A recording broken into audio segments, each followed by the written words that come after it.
Three boys stood beneath a crooked sign that read, "Orphans, $3 each." One of them turned his sack-covered head and whispered my name, though we'd never met. Chapter 1. How can you run from something that knew your name before you knew it was the enemy? I hadn't planned to stop. Didn't need bread. Didn't need nails. Didn't need anyone's eyes on me or anyone's mouth saying my name. Really not anymore. But the wind shifted that morning heavy and strange, like it had turned around mid-desert just to tap me on the shoulder. I was halfway down the North Trail saddle, creaking under the weight of nothing urgent, when the mule slowed on its own, as if it too felt something stirring. That's when I saw the square of Dust Hollow appear like a ghost through the heat shimmer. The last time I'd been in town, I left with flour and a stare from Mrs. Garvey sharp enough to skin a rabbit. Before that, a year without reason. The townsfolk had long stopped asking what Clara Boone was mourning out past the Cedar Ridge. They stopped inviting me to socials, stopped including my name in prayers. Maybe because I stopped answering it. But that day, the wind turned, and with it, so did I. It was quiet when I rolled into the square. Too quiet for a Thursday. That's when I saw them, three boys, standing still in the dirt, hands bound behind their backs, burlap sacks over their heads, like shame stitched into shape. A wooden sign leaned beside them, nailed crookedly into the post. Orphans, $3 each. No names, no ages. The auctioneer was Cal Witter, a man who used to wear a preacher's collar before whiskey, and bad debt stripped him down to suspenders and sweat. He was the kind of man who could sell a lie with a smile and a child with a shrug. I stepped down from my wagon. My boots hit the dirt like a gavel. No one noticed at first. They rarely did. I'd spent the past 5 years fading from memory, becoming that quiet widow who lived on cursed land, who didn't cry when her husband died or when her son followed him into the dust. But when I walked straight toward those boys, people moved. Not fast, not loud, just enough to know they felt it too, something turning in the air. Cal squinted at me. "Miss Boone," he said, like he was trying to remember how to speak to someone he once called righteous. "Didn't expect you. You looking for one I didn't speak." One of the boys swayed, the tallest. Probably 12, though hard to tell with dirt like that on his neck and knees buckling under silence. The second boy, slimmer, maybe 10, had shoulders that curled inward like he wanted to fold himself out of existence. The third, smallest, stood like stone. Then he turned his head slightly under the sack and whispered, "Miss Clara." 3 syllables, soft, certain. A boy I'd never met speaking my name like it belonged to him. The crowd rustled. Someone gasped. A child tugged on her mother's skirt. I stood there, heart beating so loud I feared it might say something my mouth couldn't. I hadn't told anyone that name in months. Hadn't heard it said with kindness in years. But somewhere buried beneath fear and old pine, I remembered what I'd whispered beside my son's grave one bitter dusk. Let someone say my name again. Let someone need me. I stepped forward. Cal scratched his neck uneasy now. "They ain't house-trained. Don't talk much. Don't eat much neither. Been standing since sunup. Seller said, keep the sacks on. Makes 'em less emotional." I reached into my coat, pulled out a worn leather purse that smelled like Jacob's cologne and dried lavender. Inside were $6 silver and a blue ribbon I hadn't worn since the day he asked me to marry him. I pressed the money into Cal's palm, all 3. He blinked. "You don't even know their names? I don't need their names. I just need them not to be sold." Cal muttered something under his breath and stepped forward, knife in hand. He cut the ropes at the top of the tallest boy's sack. The cloth fell. Blue eyes stared back at me too wide for that thin face, too still to be anything but terrified. The second boy flinched when the sack came off. He had a scab on his lip and eyes like flint that refused to look anywhere but down. The last boy he didn't move. When his sack dropped, he just looked at me, not pleading, not broken, just there, like he'd known all along I would come. The crowd was silent now. "You coming with me?"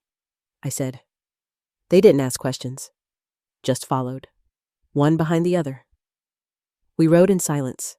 I didn't speak, didn't offer water, didn't reach back when the wagon bumped, not out of coldness, but because I knew.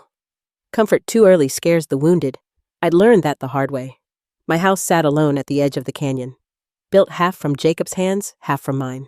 The shutters hung crooked, and the fields had gone to seed, but it still stood like I did. When we arrived, I jumped down first. Inside, I said. The oldest moved without hesitation. He helped the others. They crossed the threshold like boys who'd never had one. I lit the stove. The fire took quickly.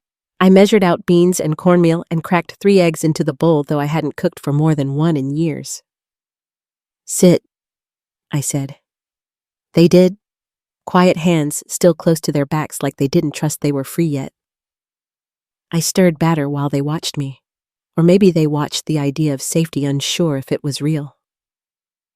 I turned and asked the smallest, "What's your name, Eli?" he whispered. You. Jonah said the middle one. The oldest looked me in the eyes for the first time. Sam.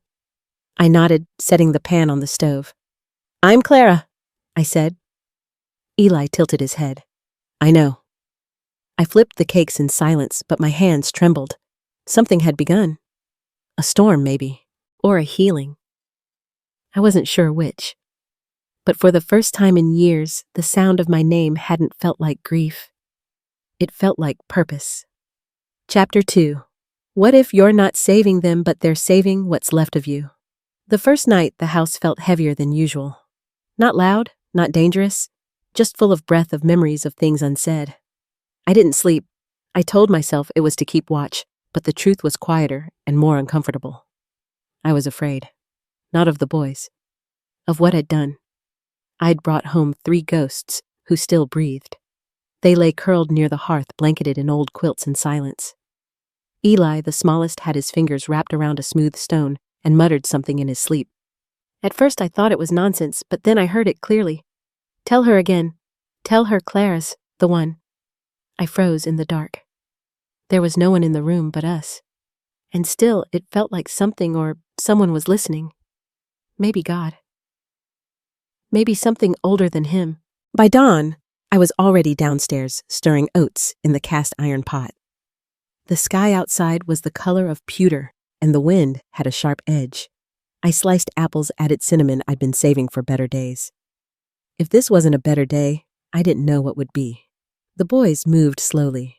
Eli was the first to sit up, rubbing one eye, his thumb brushing the corner of his mouth in that absent way children comfort themselves.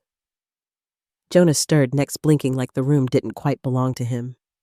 Sam, as I expected, sat last upright, alert, arms crossed, watching the door.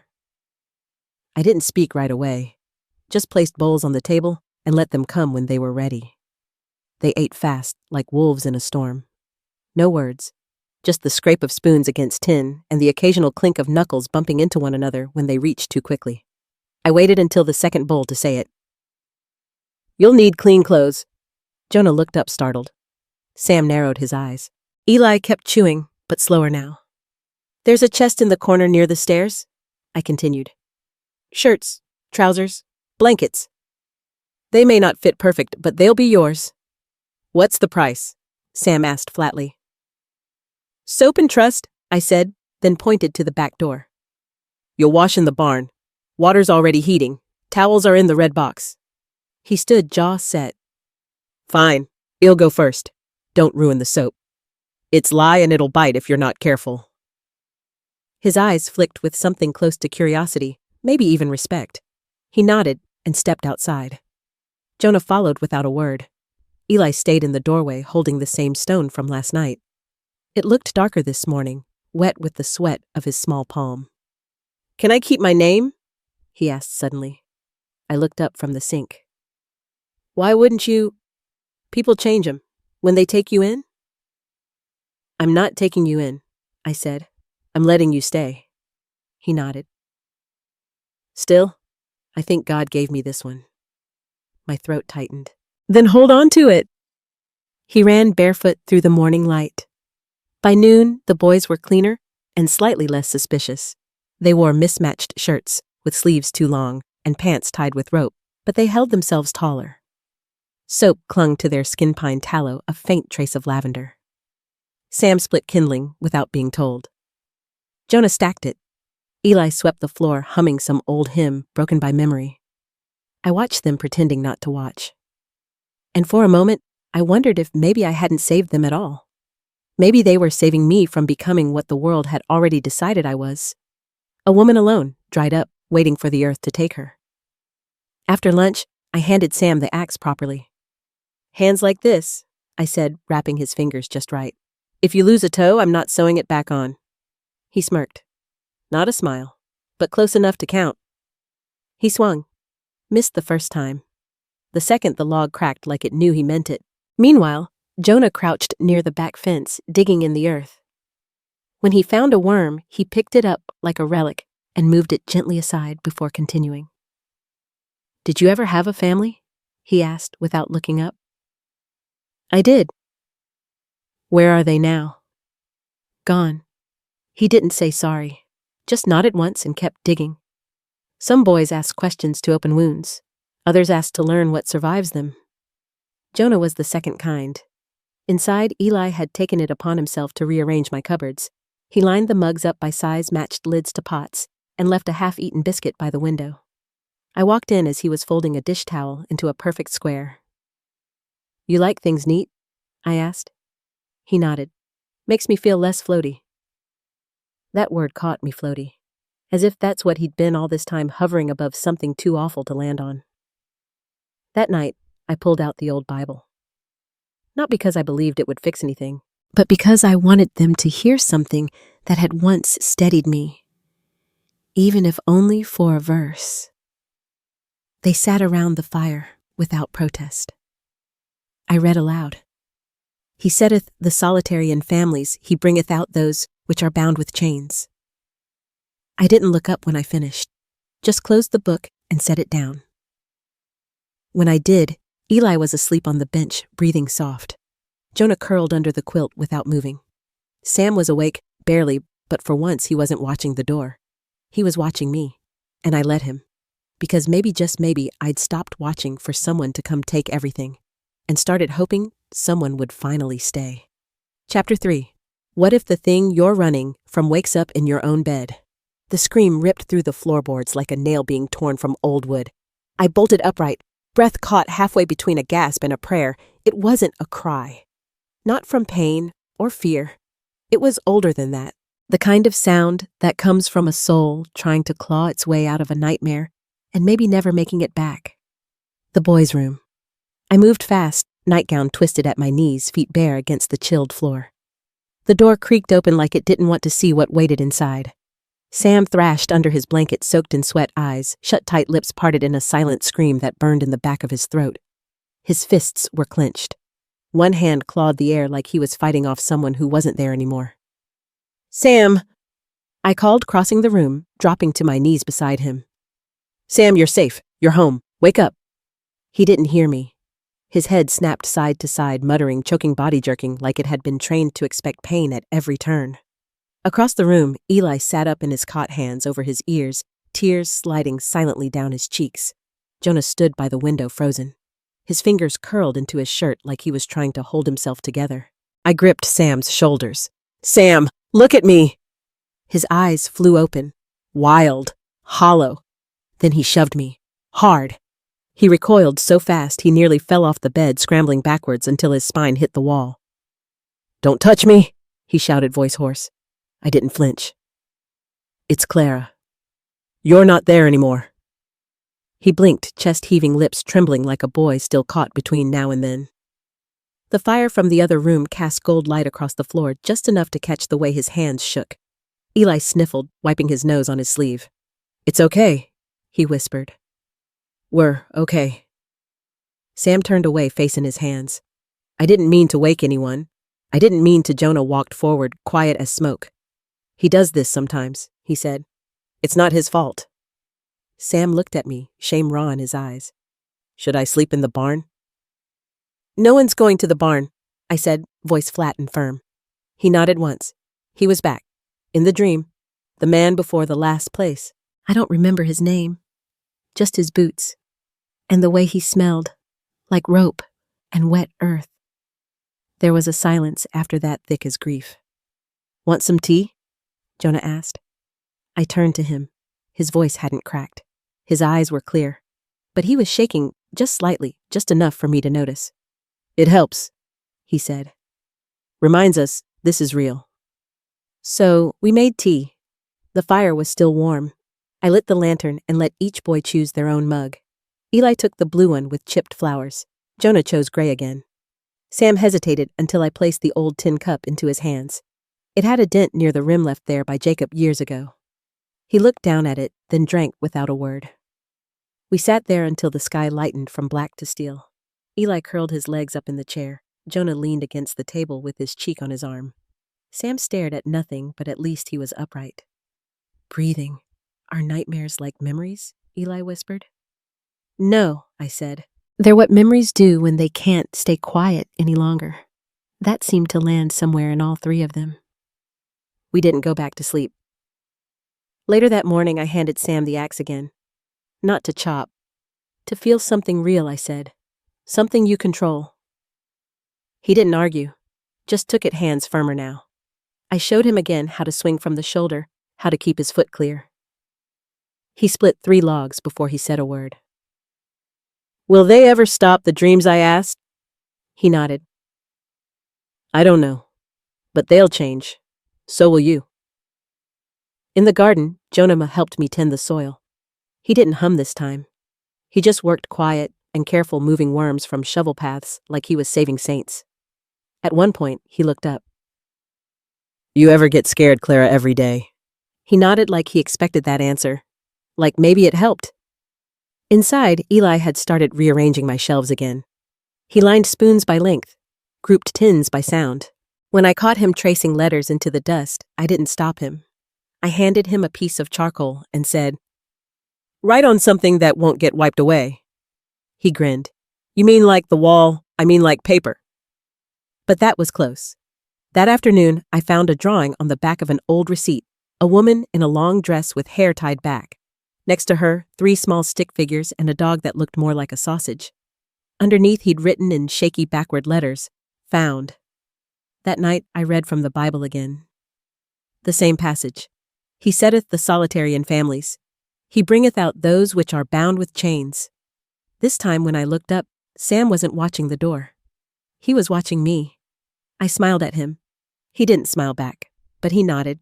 And when Eli curled beside the hearth thumb pressed to his bottom lip like always, and Jonah closed his eyes without flinching at the creak of the floorboards, I knew we were closer. Closer to being a family. Closer to something whole. But just before I stood to blow out the lantern, I heard a sound outside. Not loud, not near, but real. Hoofbeats. Just one rider, passing by. Or maybe pausing. I stood at the door hand resting on the frame. The wind had shifted again. And this time, it wasn't bringing peace. It was bringing a question. One I hadn't heard since the day I bought those boys from under a crooked sign. How far would I go to keep them? Would I stand and fight? Or would I run before the next scream came from a place I couldn't reach in time? I closed the door and prayed the wind was wrong. Chapter 4. What if the person who warns you is the one who broke you? First, 900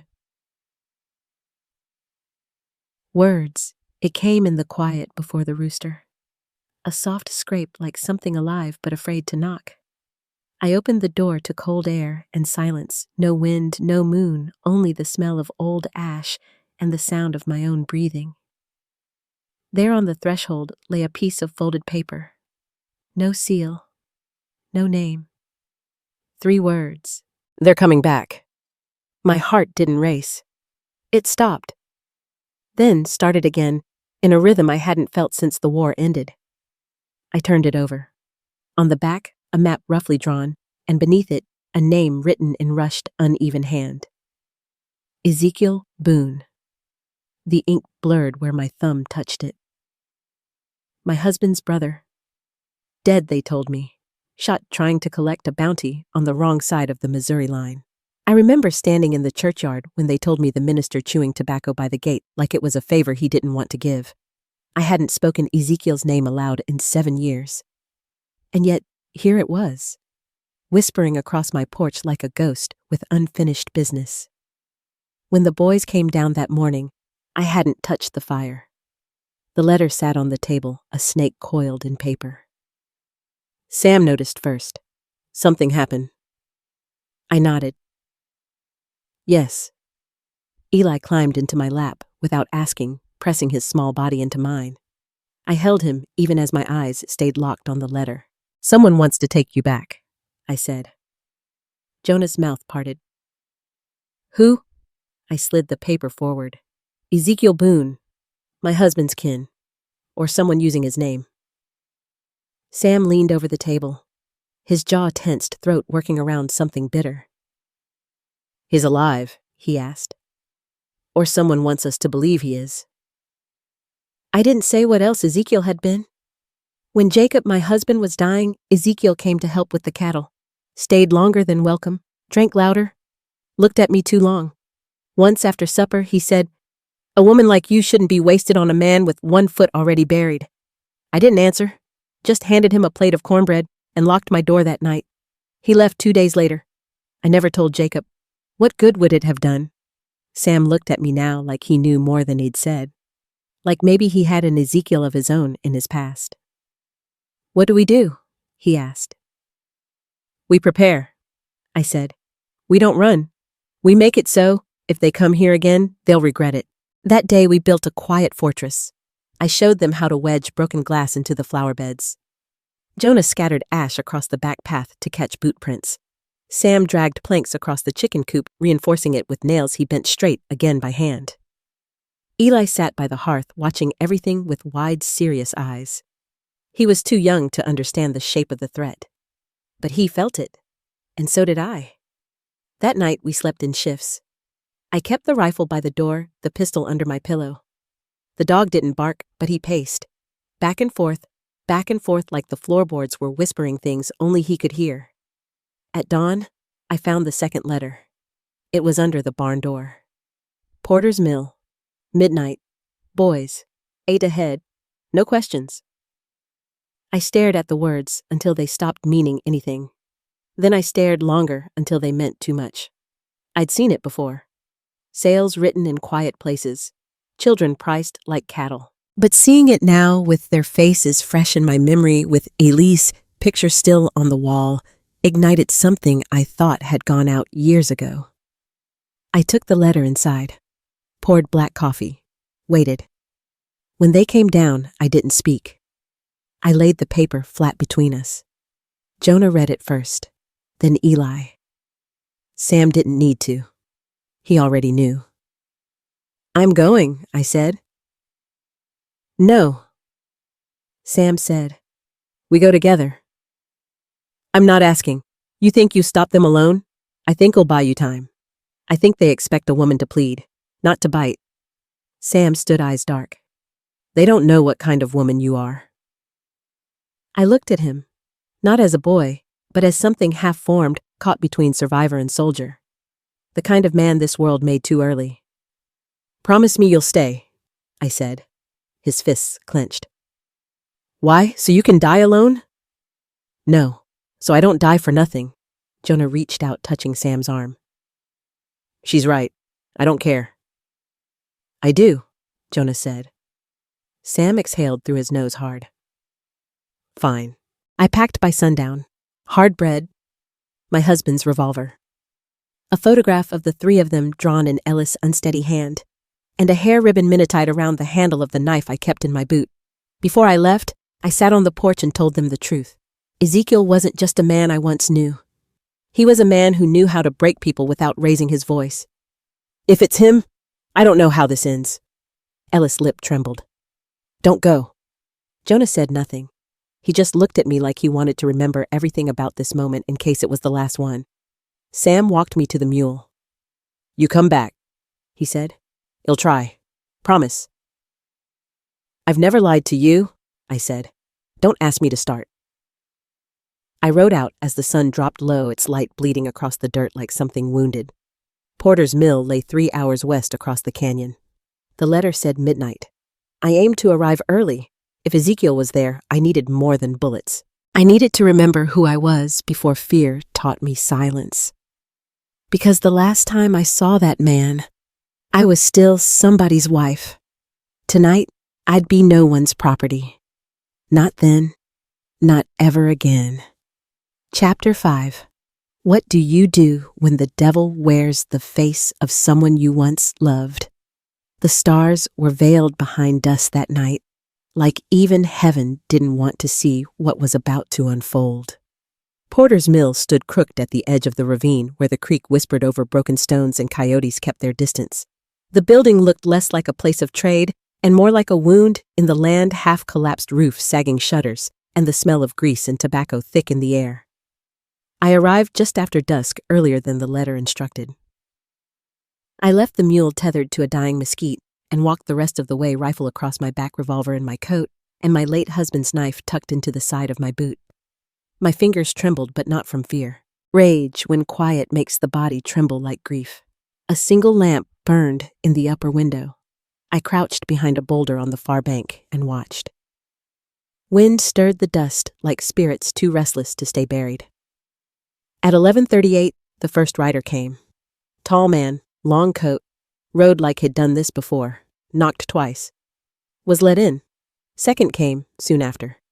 Younger. Jittery. His horse danced sideways before he slid off. Looked over his shoulder 3 times before disappearing through the same door. By midnight, 5 horses stood tied along the side of the mill. Then came the wagon. Canvas covered. No lights. I stood, blood cold and slow, and then him. Ezekiel Boone. He hadn't aged like a ghost. He'd thickened, chest broader, beard rougher, but the gait was unchanged. That same cocky, shoulder-swinging walk like the earth owed him passage. I remembered that walk. I remembered how he'd used it to follow me across the barnyard the day after Jacob died. Said I looked better without grief dragging my eyes down. I hadn't answered then. Just gone inside and locked the door. Now 7 years later, he walked into Porter's Mill as if no reckoning waited. I waited 30 more seconds, then crossed the creek. Inside, there was laughter, and the sound of a child crying. I didn't knock. I kicked the door in. It hit the wall with a thunderclap. All conversation stopped. 5 men, 4 guns drawn, 1 girl in the back-curled silent arms around her knees, and Ezekiel, center of it all, holding a ledger, like he was God counting souls. Well now, he said, as if we were catching up over tea. If it ain't Clara Boone. I didn't flinch. I raised the revolver. Step aside, I said. He chuckled. Still got that bark, huh? I'm not here to talk. One of the men said, She's alone. Ezekiel didn't blink. You sure another one stepped forward? You can't just come in here. These aren't pigs for slaughter, I said. They're children. You think we made the rules? The younger man spat. We just follow orders, and you'll follow them into hell. My gaze locked on Ezekiel's. What did you trade Jacob for? I asked. A week's peace. A bounty from the railman. You told them he was too weak to fight, didn't you? His eyes flickered. That was answer enough. You sold your own brother. He shrugged. He was dying anyway. No, he was just slower than you, and you couldn't stand to be second. The girl whimpered behind the curtain. Something in me snapped. I fired at the lamp. The room went dark. Gunfire erupted. I dropped to the ground, rolled behind a barrel, heard wood split beside my cheek. Fired twice. 1 hit, 1 miss. Glass shattered. A scream. Someone shouted, She's got no backup. Then I was moving. Toward the stairs. Toward the girl. I heard 1 man curse, then collapse. Another groaned. The curtain rustled. I rose. Ezekiel stood at the far end, gun lowered, bleeding from the thigh. You done?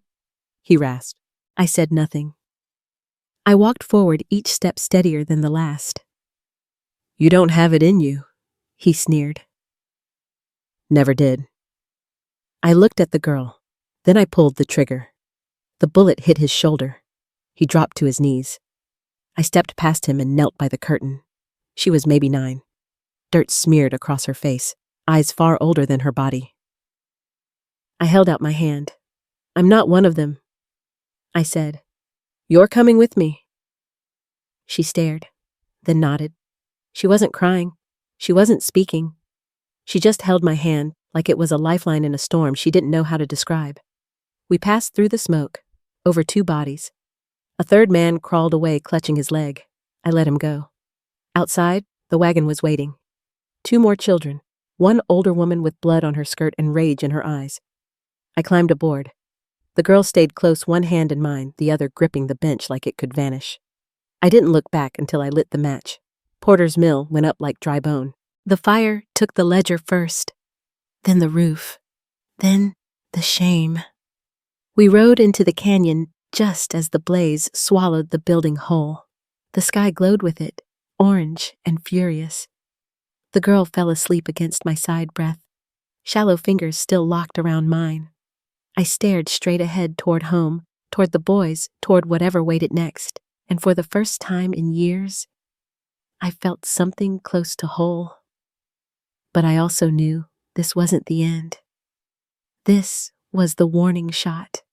In every creaking floorboard of Porter's mill, in every glance Clara cast across that barren land, this story asked a question many of us stopped daring to ask. What will you do when justice requires you to stand alone? For those of us who've carried the weight of silence too long, who've seen systems fail the vulnerable, seen loved ones corrupted by convenience, or watched good people vanish beneath bad power. This tale is not just fiction. It's a mirror. Clara Boone didn't have a badge, an army, or time on her side. What she had was conviction. And sometimes that's what life demands most, not perfection, not permission, but the quiet bravery to say, no more. You may not be riding into outlaw country, but maybe you're facing decisions in a family, a job, a town, where doing the right thing is inconvenient or lonely, or costs more than staying quiet. This story reminds us, silence serves the strongest, not the most just. And when someone like Clara breaks that silence, she shifts the very soil beneath the feet of those who thought themselves untouchable. Maybe you've known an Ezekiel, someone who wore charm like a mask and poisoned everything behind it. Maybe you felt like that girl behind the curtain, unseen, unheard, waiting for someone to walk in and choose you. Or maybe, just maybe, you've been Clara all along, and this is the reminder you didn't know you needed. You've just heard one powerful story, but many more remain untold. Click to discover more raw, gripping, deeply human tales from the Wild West.